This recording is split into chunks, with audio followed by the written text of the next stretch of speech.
Hi guys, welcome to our channel mister Sisindri. Bigg Boss Telugu season 9 నుంచి తాజాగా ఈరోజు ఎపిసోడ్కి సంబంధించిన తొలి ప్రోమో అయితే విడుదల అయ్యింది. ఆ ప్రోమోని ఒకసారి చూసినట్లయితే బిగ్ బాస్ హౌస్లో దొంగతనాలు మళ్ళీ మొదలయ్యాయి అని చెప్పవచ్చు. అయితే అర్జునుడు మరి మేల్కొని ఉన్నాడో నిద్రపోతున్నాడో. ఈసారి దొంగతనాలు చేస్తే దొంగలున్నారు జాగ్రత్త అనే బోర్డు మాత్రం మెల్లో వేసుకుని తిరగాల్సి వస్తుంది అంటూ వీకెండ్లో అయితే చాలా గట్టిగా చెప్పినప్పటికీ బిగ్ బాస్ హౌస్లో దొంగతనాలు మాత్రం ఆగడం లేదు. ఇక ఎవరైతే దొంగతనాలు స్టార్ట్ చేసి ఏ దానితో అయితే పెద్ద రచ్చ చేయబడిందో అదే రచ్చ మరోసారి సంజన చేయడానికి సిద్ధమైంది.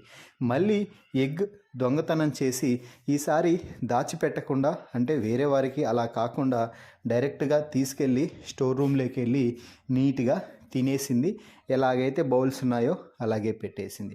దీంతో ఇక టెనెంట్స్ వచ్చి ఓనర్స్కి ఫుడ్ పెట్టాలి అనుకున్నప్పుడు ఎగ్స్ అక్కడ మాయమైనట్టుగా అనిపించింది. దీంతో అందరూ కూడా మళ్ళీ మొదలెట్టేశారు. ఇక దొంగతనాలు ప్రారంభమయ్యాయి రోయ్ అంటూ అందరూ నవ్వుకుంటున్నారు. అయితే రీతు, తనూజ ఇలా కొంతమంది మాత్రం మీరు ఎక్కడ పెట్టారో చెప్పండి, ఎక్కడంటే అలా అక్కడ దాచిపెడితే మళ్ళీ అవి తినడానికి పనికిరావు కదా అంటూ రీతు అయితే చెప్తుంది. అయితే సంజన మాత్రం ఎక్కడ దాచిపెట్టాను, నేను అసలు ఏం చేయలేదు, ఆల్రెడీ తినేసాను కదా అంటూ మనసులో అయితే చెప్తుంది. ఇక ఇమ్మాన్యుయల్ అయితే అమ్మ నువ్వు ఎగ్స్ తిన్నావేమో చెప్పు, నా ఎగ్స్ కావాలంటే ఇస్తాను అని చెప్తుంటే అరే బేటా నేనేం తీసుకోలేదురా అంటూ ఇమ్మాన్యుయల్ని కూడా ఆట పట్టిస్తుంది సంజన. సో ఇంట్లో ఉన్న ప్రతి ఒక్కరికి కూడా ఈ దొంగతనం సంజననే చేసింది అని తెలుసు, కానీ ఎవరి దగ్గర ఆధారం లేదు కాబట్టి నేను చేయలేదు అంటూ సంజన అయితే వాదిస్తూ ఉంది. మరి సంజన ఇలాగే దొంగతనాలు చేస్తుండడంపై మీ అభిప్రాయాన్ని కామెంట్స్ రూపంలో తెలపండి.